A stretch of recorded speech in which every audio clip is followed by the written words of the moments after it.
بند کر دے۔ انسان عالم نزع میں ہوتا ہے، آپ نے دیکھا ہوگا کہ مرتے ہوئے میت کو کہو کلمہ پڑھو، اور رسول اللہ صلی اللہ علیہ وسلم کا فرمان ہے کلمے کی تلقین۔ موت کی سختی اتنی بڑی سختی ہے، یاد رکھیے گا۔ عمر بن عاص رضی اللہ تعالی عنہ نے مرتے ہوئے اپنے بھائی صحابی سے پوچھا موت کی حالت میں کیا کیفیت ہے؟ نہیں بیان کر سکے۔ پوچھا کرتے تھے لوگوں سے جا جا کر مرتے ہوئے تمہاری کیا کیفیت؟ آخر انہیں بھی موت آئی۔ سائل کہنے لگا آپ لوگوں سے پوچھتے تھے، آپ بتلائیے کیا کیفیت ہے؟ کہنے لگے ایسا لگتا ہے آسمان ٹوٹ کر میرے اوپر گر گیا، اتنی بڑی تکلیف ہے۔ دو پہاڑوں کے درمیان دوسرا قول مجھے رکھ کر پیسا جا رہا، اور تیسرا قول میرا سانس سوئی کے ناکے میں سے گزر رہا، اتنی تکلیف ہے۔ اس تکلیف میں آدمی کو کہا جائے نا کلمہ پڑھو تو وہ غصے میں کہہ سکتا ہے میں نہیں پڑھتا۔ جیسے مثال کے طور پر مریض آدمی کو آپ اینٹی بائیوٹک دوائی دیں، اب وہ دوائی سے مریض بڑا بھاگتا ہے۔ جسے ٹائیفائیڈ ہو جائے نا اسے دودھ کا پیالہ آپ دیں گے پرے کرو دودھ کو، میں نہیں کھاتا گولی، کیوں؟ تکلیف زچ۔ ایسے جو موت کی تکلیف ہے وہ تو اس بیماری سے بہت بڑی ہے۔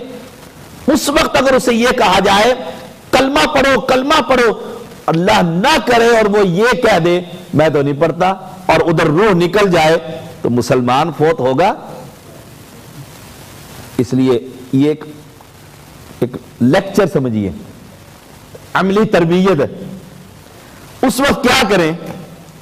ایک محدث بہت بڑے فوت ہونے کے قریب، ان کے طلباء اور ہم عمر علماء محدثین کی جماعت ان کے قریب بیٹھی ہوئی ہے۔ اب جب انہوں نے کیفیت دیکھی کہ اب روح نکلنے والی ہے تو کلمہ طیب ان کو پڑھانا چاہیے۔ اگر انہیں یہ کہا گیا کلمہ پڑھو اور انہوں نے کہہ دیا میں تو نہیں پڑھتا، چپ کرو، ایسے تکلیف کے اندر، تو ایک محدث، یہ جو حدیث ہے من کان آخر کلامہ ہی، اس کی ہوتی ہے ایک سند، میں نے فلاں سے سنا، میں نے فلاں سے سنا۔ وہ جو طلباء تھے یا ہم عمر علماء تھے محدثین، وہ کہنے لگے آپس میں، مریض چارپائی کے اوپر صاحب فراش سن رہے ہیں، انہوں نے کہا حدثنا فلاں، یہ حدیث ہمیں فلاں نے بیان کی، جان بوجھ کر غلط پڑھا، حالانکہ فلاں نے بیان نہیں کی تھی، غلط نام لیے۔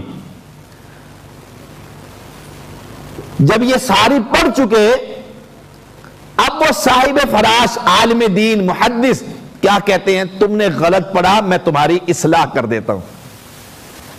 انہوں نے کہا حدثنا فلاں، پہلے جو تم نے نام لیا تھا وہ غلط ہے، یہ صحیح ہے۔ حالانکہ یہ ساتھ بیٹھے ہوئے جانتے تھے کہ ہم غلط پڑھ رہے ہیں، لیکن ان کو کلمہ پڑھانا چاہتے تھے۔ طریقہ کار دیکھیے، میت کے قریب قریب، مرنے کے قریب قریب بڑے مفتی پیدا ہو جاتے ہیں، اور قبرستان میں تو مفتیوں کا انبار لگا ہوتا ہے، بات بات پر ٹوکتے ہیں، اور انتہائی حساس معاملہ ہے کہ اس کے بعد ہم ان کے لیے کچھ نہیں کر سکیں گے فوت ہونے کے لیے۔ انہوں نے کہا حدثنا فلاں حدثنا فلاں، پوری سند پڑھی، صحیح پڑھی، سب سنتے رہے، اور آخر میں کہنے لگے فلاں نے کہا کہ میں نے سمعنا، میں نے سنا رسول اللہ صلی اللہ علیہ وسلم سے، ہم نے سنا من کان آخر کلامہ لا الہ الا اللہ، جو ہی لا الہ الا اللہ محمد الرسول اللہ پڑھا اسی وقت روح پرواز کر گئی، اور اس محدث کا آخری کلمہ کلمہ توحید بن گیا، دخل الجنہ۔ یعنی تکلیف کے وقت آپ کبھی بھی ہم یہ نہ کہیں کلمہ پڑھو، خود وہاں بیٹھ کر اشہد اللہ الہ الا اللہ. بدقسمتی کیا ہے، اس وقت وہاں پر یاسین پڑھائی جاتی ہے، سورۃ یاسین، اور جب چارپائی پر میت کو ڈال لیتے ہیں، بیچارہ چلا گیا ہے، اس وقت اشہد اللہ الہ الا اللہ پڑھنا کہاں تھا اور کہاں پڑھ رہے ہیں.